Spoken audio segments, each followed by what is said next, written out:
What's up, y'all? Welcome to the Dope Life Podcast, the dopest podcast ever. And I'm, of course, your host, Coach AJ, Dope Life Coach, the dopest life coach ever. And if you haven't already, go ahead and hit that subscribe button so that you never miss another episode. If you could be also lovely and dope, leave us a rating and a review. We'll greatly appreciate it so our podcast can get out to dope individuals just like yourself. And today, y'all, we're talking about money because in 2025, I'll be paying off $20,000 worth of debt. Whew, can't believe I even said that out loud like that. But it is the truth. And like many of us, we have our moments where we probably emotionally spend and then accumulated, but we're not going to allow that to completely control us in 2025. We're going to be paying it all off. And I'm going to give you the step-by-step that I've taken the last 5 months to pay off a good chunk of it thus far. And I hope it can help you out as well. So you know what? Let's waste no time. Let's get right into it. One of the first steps that I did do was ask myself and reevaluate and reflect with myself of where my spending habits really changed throughout the last few years and where I was spending my money and how I was spending my money. And what I found the results to be was I emotionally spend. When things are going great, I spend. When things are going not so great, I spend. So I had to really take a step back and start asking myself, do I need this? Do I want this? What void am I really filling in that moment? A lot of the times I was just filling a void. I was just either lonely or upset or just excited for something. And you don't always need to spend a bag of money just to like feel an emotion. You could just feel the damn emotion for free. So I took a step back and I started evaluating that. And I also looked at my budget in the most honest, transparent way of where I was spending my money. And as a result, I realized that I was overspending for a couple of years. I'm glad that I took a step back and looked because it could have been far worse. And I don't know if you know what that feels like as well. That's my very first step I would say to you is grab a pen and paper, write out your budget. And if you need a template for a budget, comment below budget. I'll send you my free template that's been helping me out the last couple of months. All right, the second one is be mindful of your essential spending. I can't tell you how many times I've gone to stores without a list thinking I need this, I need that. And then by the time I get home, I realize I already had this, I already had that. So be very mindful of it. And one way that I do it is I leave a post-it note right by my refrigerator on the side of it with a magnet. And I write out the things once it runs out, which basically means like, do I need it again? Am I going to need that particular condiment again? Probably not. Or maybe I do. Or am I going to need that particular vegetable? Or is that just for like a season? The whole point is to manage my spending and also manage how much food I'm consuming. To be fair, last thing we want to do is be having a whole bunch of groceries in our fridge spoiling. So I reevaluated how I was spending and specifically around my essentials of things that I needed. This one has helped me a ton. I save for everything. I save for car maintenance, vacations, of course retirement's in there too. But I save for absolutely everything. All of mine are auto deposit, but I'm just giving you an example. If you were to put a $20 away every paycheck, you get paid a week or every 2 weeks. If you put $20 for a vacation or $20 for car maintenance, at least you know at the end of the time you're covered. You got nothing to worry about. If your car breaks down, you got at least like $200-300 in there. Boom, you Gucci. Or if it needs service, you got $200-300 in there.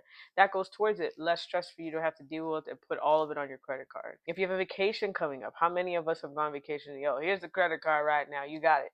But if you save up $1,000 or $1,200, and let's say the vacation is $1,500, having that balance is a lot better than having a $1,500 balance, right? So it's good to even save for everything that you want to do and everything that you need. The next one is some of y'all may not like this, but start using cash.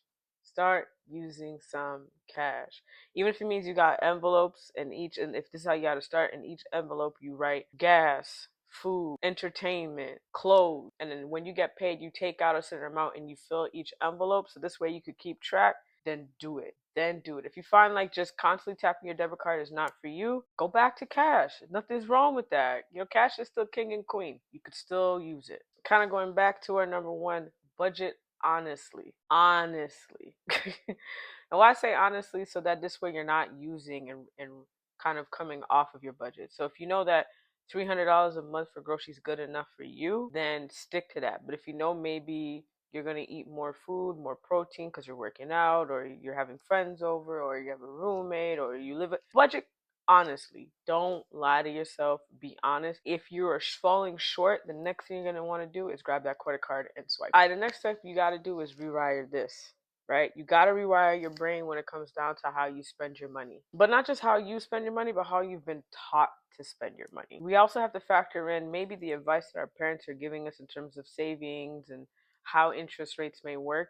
It didn't really work for them, but it's improved for us. So it's good for you to do your own research, your own homework, and you could do this by honestly the University of YouTube. Honestly, there's a lot of great financial experts on there that will give you a lot of great advice of how you can handle your finances in whatever country that you're in. So, for example, if you're in Canada and you have the RSP account, there's people on YouTube that I have watched that have helped me break down if this is worth it, if that's worth it, putting more money in. When's the best time to put more money into TFSAs and things like that? Look into where you are in your country and start finding the people who know what they are talking about. When you are trying to budget how to pay your debt, this part is very important. Figure out what works for you. Figure out the reason why I say budget honestly, so that you can figure out what you could pay down, right? Anybody wants to say like, yo, I want to pay $700 down a month, $800, $1,000, but then when you do the budget, you haven't eaten yet.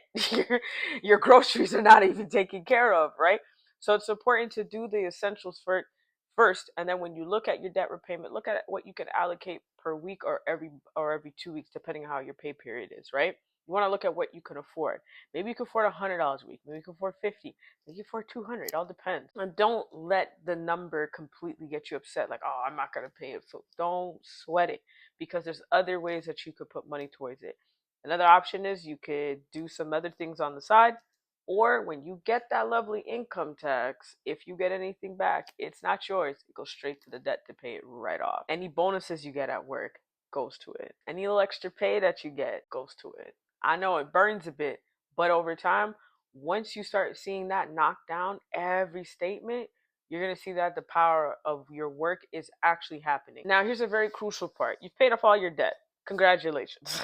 Now what you can do with all this extra money? Easy. Start putting it in your savings account. You look at what accounts you have in terms of savings that has the highest interest rate, and then you auto deposit it every week or 2 weeks into that account. And at the end of each quarter, reevaluate it and check, am I getting interest? Should I pivot somewhere else? Because institutions and credit unions have different promotions throughout the year. You can maximize your money on that. All right, y'all. So I hope this episode helped you out. And you're going to be on the journey with me to paying 20K off. I ain't going to lie to you. Your girl's a little nervous, but I know I got it. I know I got it. Ain't no way no debt going to hold me down. Not going to happen. I hope y'all really and truly enjoyed this episode. I will see you next week. And as always, y'all, walk with peace, walk with love.